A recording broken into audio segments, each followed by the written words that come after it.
Le podcast mensuel d'Atesia, c'est le top 10 des news les plus consultées sur Atesia Intelligence. Pour écouter votre veille réglementaire condensée dans un flash info, installez-vous bien confortablement, c'est parti! Ce mois-ci, nous allons étudier deux actualités importantes, notamment celle du Parlement européen avec le vote en plénière du paquet pharmaceutique et celle de l'ANSM avec la transition vers le CTR des essais cliniques en France. Donc tout d'abord, le 10 avril 2024, le Parlement européen a adopté deux rapports sur la révision de la législation pharmaceutique de l'Union européenne. Donc tout d'abord, un rapport sur le projet de directive Code de l'Union relatif aux médicaments à usage humain et un rapport sur le projet de règlement sur les procédures de l'Union pour l'autorisation et la surveillance des médicaments à usage humain et règles régissant l'Agence européenne des médicaments. Donc les principaux apports sont les suivants. Donc tout d'abord sur le besoin médicaux non satisfaits. Donc des critères pour les besoins médicaux non satisfaits et besoins médicaux élevés sont similaires à la proposition de la Commission. Donc le Parlement passe la protection des données réglementaires de 6 à 12 mois pour les besoins non satisfaits et l'exclusivité du marché des médicaments orphelins passe d'1 à 2 ans pour les besoins médicaux élevés.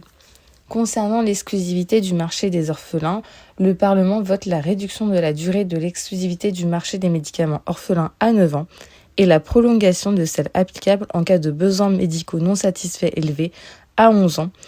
Cette durée diffère de celle actuelle de 10 ans pour tous les médicaments orphelins. Concernant la protection réglementaire des données, donc les députés proposent une prolongation de la période de protection des données pour les nouveaux médicaments à 7 ans et demi, avec 2 ans supplémentaires de protection du marché. Des délais plus longs pourraient être accordés dans certains cas spécifiques comme les besoins médicaux non satisfaits ou les essais cliniques comparatifs, allant jusqu'à 8 ans et demi. Concernant l'accès, les rapports du Parlement proposent de demander le prix et le remboursement uniquement dans les États membres qui le demandent, avec des exceptions pour les produits orphelins. Sur l'actualité des pénuries de médicaments, donc les rapports différencient les perturbations prévisibles des imprévus et renforcent les rôles de l'EMA, du MSSG et des États membres dans la gestion des pénuries.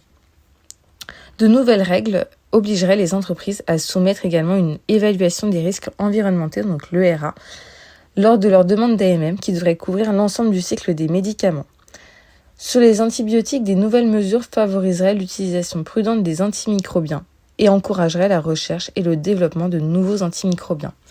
Le rapport demande également que l'Autorité européenne de préparation et de réponse aux urgences sanitaires, HERA, devienne une structure distincte relevant du Centre européen de prévention et de contrôle des maladies.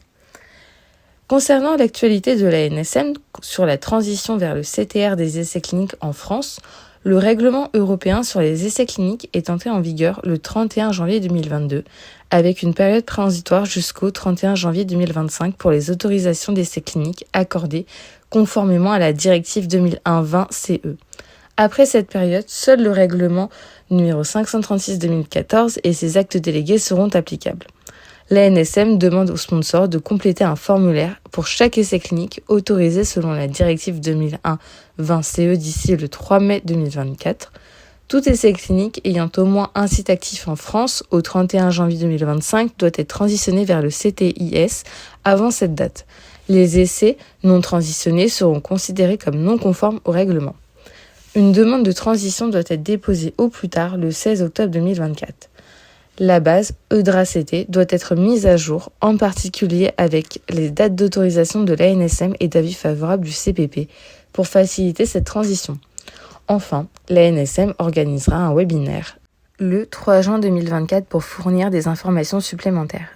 Ce Flash Info touche à sa fin, nous nous retrouvons le mois prochain. D'ici là, retrouvez toute l'actualité réglementaire sur le site d'Atesia Intelligence. À bientôt!